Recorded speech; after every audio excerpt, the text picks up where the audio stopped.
Der Großmufti von Jerusalem besichtigt musulmanische Truppen der deutschen Wehrmacht. Meldung an den Vorkämpfer der arabischen Freiheit.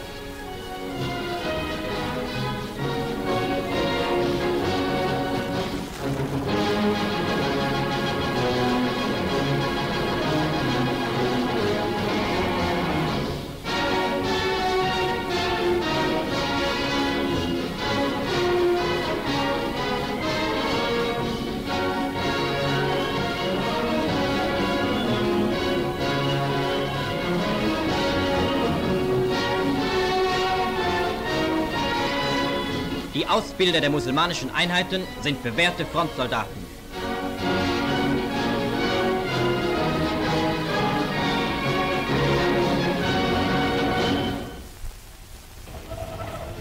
In einer Waggonfabrik im deutschen Ostraum. Die aus dem Ofen kommenden Platten werden zu Federn verarbeitet.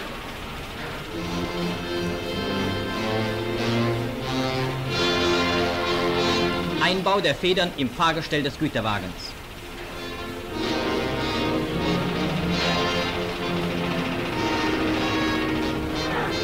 In rastloser Arbeit entstehen Tausende von Waggons für die Transportbedürfnisse des weiten europäischen Raums.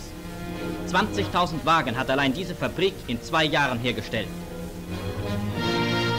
Unsere Eisenbahnarbeiter beim Bau einer neuen Gleisanlage.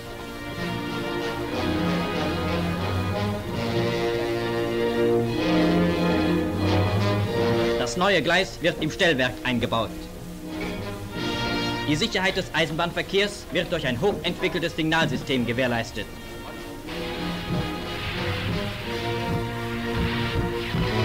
Zu den verantwortungsvollen Aufgaben des deutschen Eisenbahners gehört im Kriege der Schutz der Transporte vor feindlichen Anschlägen. Blockstellen und Bahnhöfe im Osten sind mit Palisaden umgeben. Das Gewehr gehört hier zur Ausrüstung des Eisenbahners. Die in den riesigen Räumen von Banden verübten Anschläge können die Zugverbindungen mit der Front stets nur vorübergehend behindern. Die Eisenbahner werden im Verein mit der Wehrmacht auch mit den größten Schwierigkeiten fertig. Eine von den Schienen gesprungene Lokomotive wird durch hydraulischen Druck wieder auf das Gleis gehoben. Die Lokomotive ist wieder fahrbereit. Wachsamkeit ist alles. Jeden Augenblick ist der Eisenbahner im Osteinsatz bereit, seinen Zug mit der Waffe in der Hand zu verteidigen.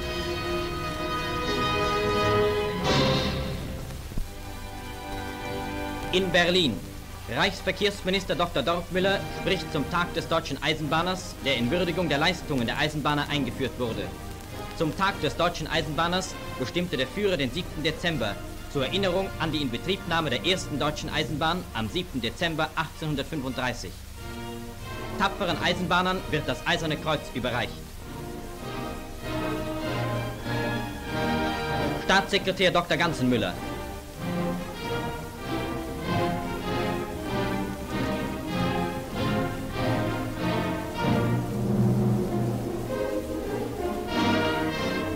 Sechs besonders bewährte Eisenbahner belohnte der Führer mit der Verleihung des Ritterkreuzes zum Kriegsverdienstkreuz mit Schwertern. Oberinspektor Hellenthal. Direktionspräsident Grimm.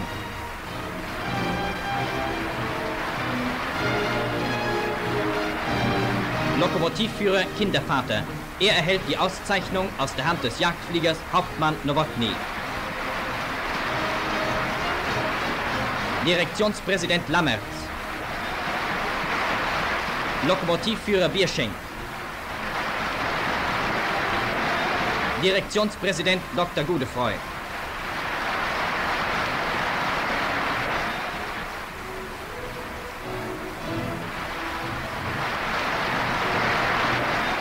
Reichsminister Dr. Goebbels beglückwünscht die ausgezeichneten Eisenbahner.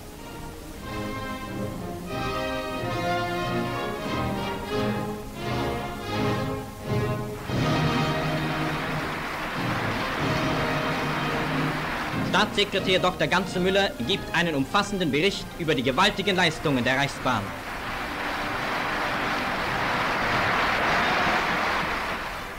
Reichsminister Dr. Goebbels überbringt den Männern und Frauen vom Flügelrad für ihren bewundernswerten Einsatz den Dank der ganzen Nation.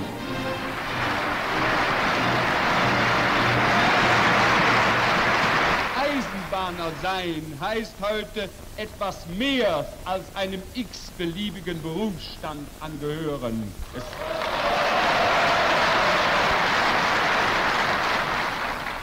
Es heißt heute, einen großen Teil der Kriegsentscheidung in der Hand haben.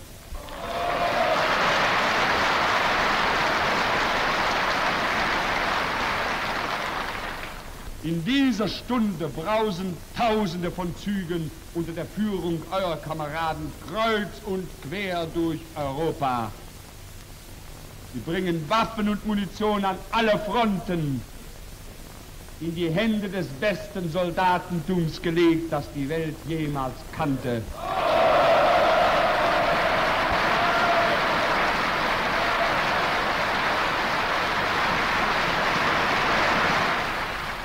Wir stehen fest und unerschütterlich als Volk und Nation in einem eisernen und unzerbrechbaren Ring um den Führer geschart.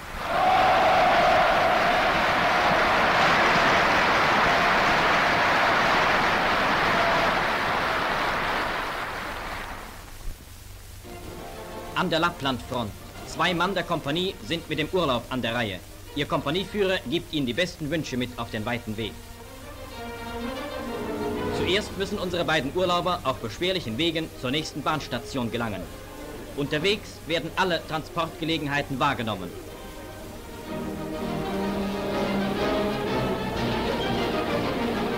Urlauberkameraden von anderen Einheiten stoßen hinzu.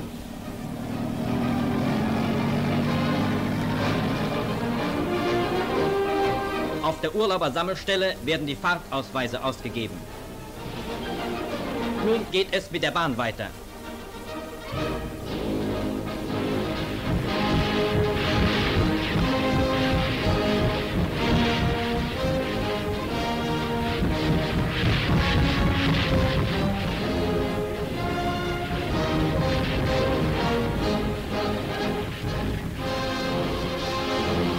Ein kurzer Aufenthalt in einer finnischen Stadt. Er wird zu Einkäufen und zur Verschönerung des äußeren Menschen benutzt. Das Rasieren und Frisieren wird hier von Frauen besorgt.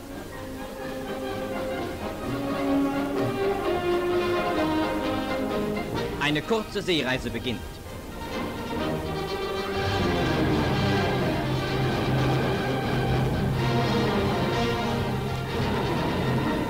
Im deutschen Hafen. Hier empfängt jeder Urlauber sein Führerpaket.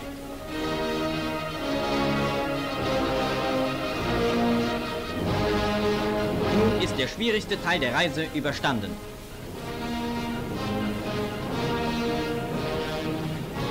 Der Zug rollt der Heimat zu.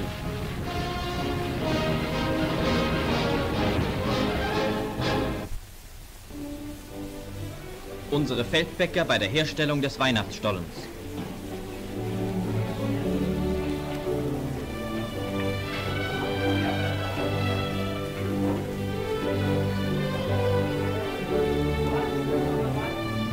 Der Festkuchen ist genauso gut geraten wie sonst das Kommissbrot. Nachrichtenhelferinnen bei der Herstellung von Spielzeug.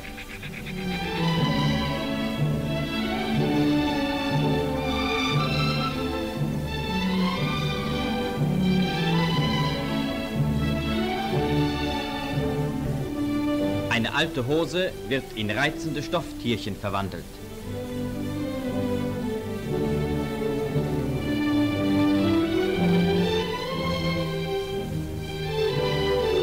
Auch bei der Marine werden eifrig Weihnachtsvorbereitungen getroffen.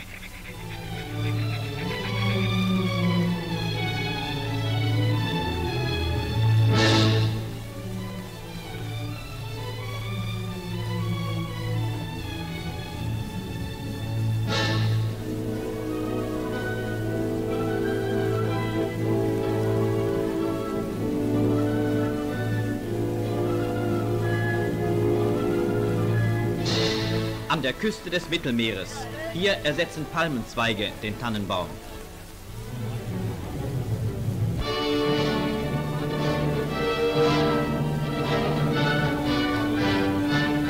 Auch an der Atlantikküste ist Weihnachtsstimmung eingezogen.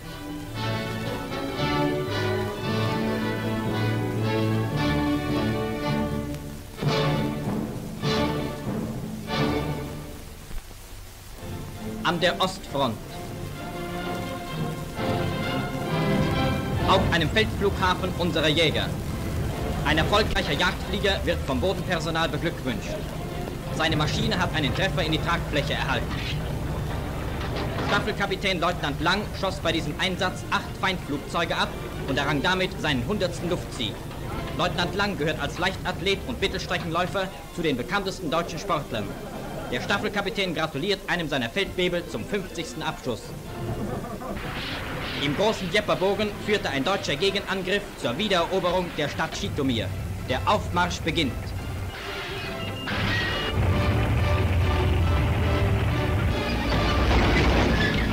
Die Benzinkanister werden aufgefüllt.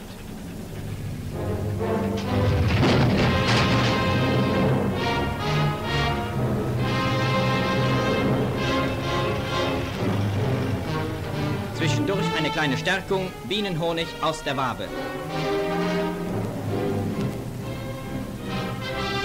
Bei schwierigsten Geländeverhältnissen werden die Aufmarschräume planmäßig besetzt.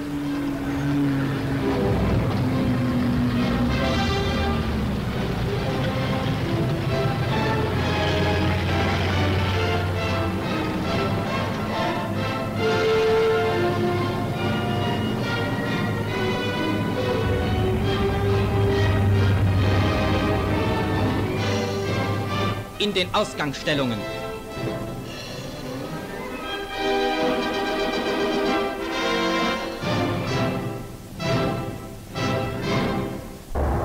Der Feind setzt Schlachtflieger gegen den beginnenden deutschen Angriff ein.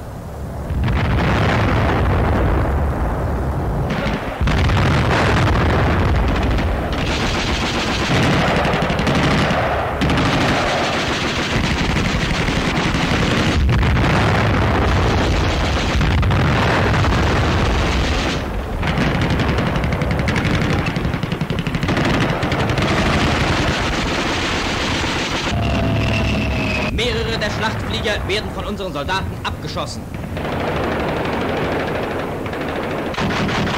Der deutsche Angriff in voller Entwicklung.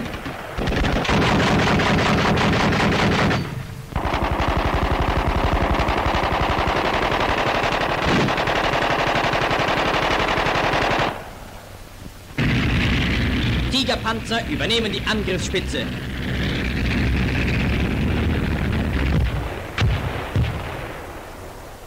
Ausgeschwärmt greifen unsere Grenadiere an.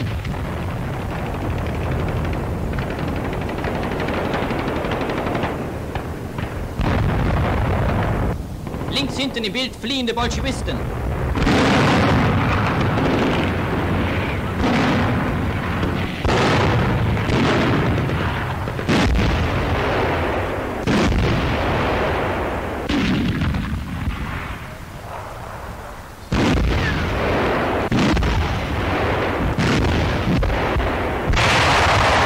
Der Angriff ist bis zum Weichbild der Stadt Schitomir vorgetragen.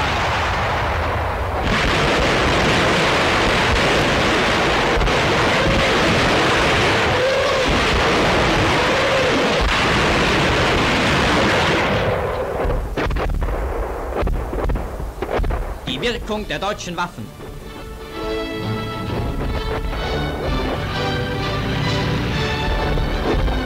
Von allen Seiten ist die Stadt eingeschlossen.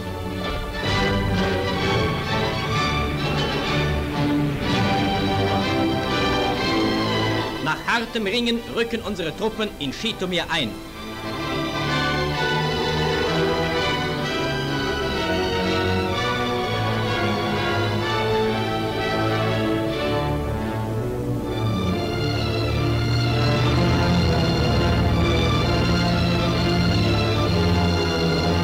Die Spuren der erbitterten Kämpfe.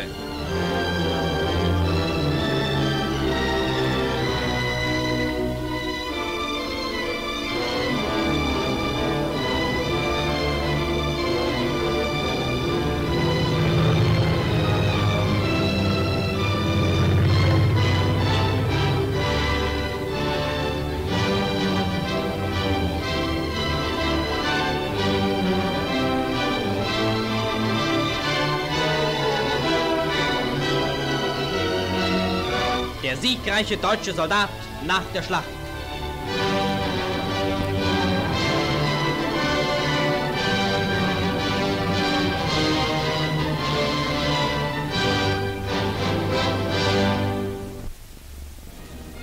Nach halbjähriger Feindfahrt kehrt das U-Boot des Kapitänleutnants Güse aus dem Indischen Ozean in seinen Stützpunkt zurück. Der Kommandant wurde vom Führer mit dem Eichenlaub zum Ritterkreuz ausgezeichnet. Er versenkte 27 Schiffe mit 188.000 Bruttoregistertonnen. Der Kriegsberichter, der diesen Filmbericht von der Feindfahrt im Indischen Ozean mitgebracht hat.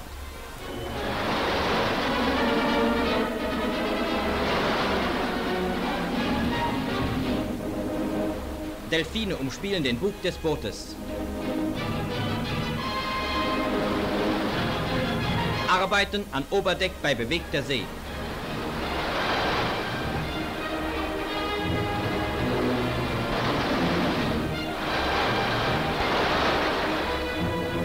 Die Einwirkungen des Seewassers machen zumal in tropischen Gewässern eine besondere Pflege der Geschütze notwendig.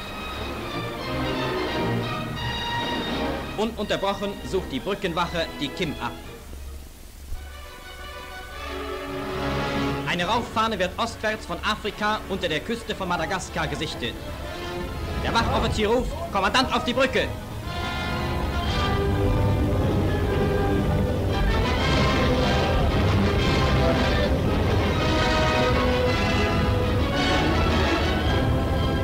Der Kommandant lässt tauchen.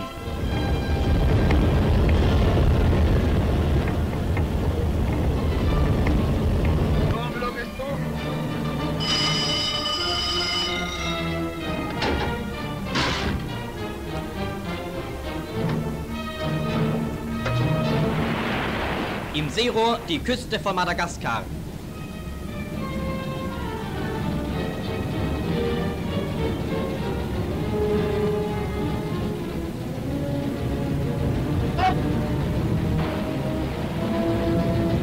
Das U-Boot schiebt sich zwischen Küste und Feindschiff. Das Horchgerät nimmt die Schraubengeräusche des näher kommenden Dampfers auf.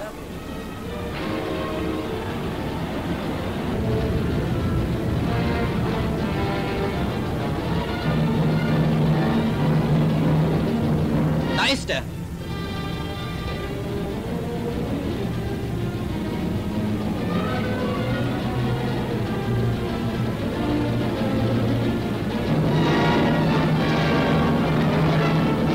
Noch ein sichernder Rundblick. Der Kommandant entschließt sich, den Dampfer durch Artilleriebeschuss zu versenken. Und auf!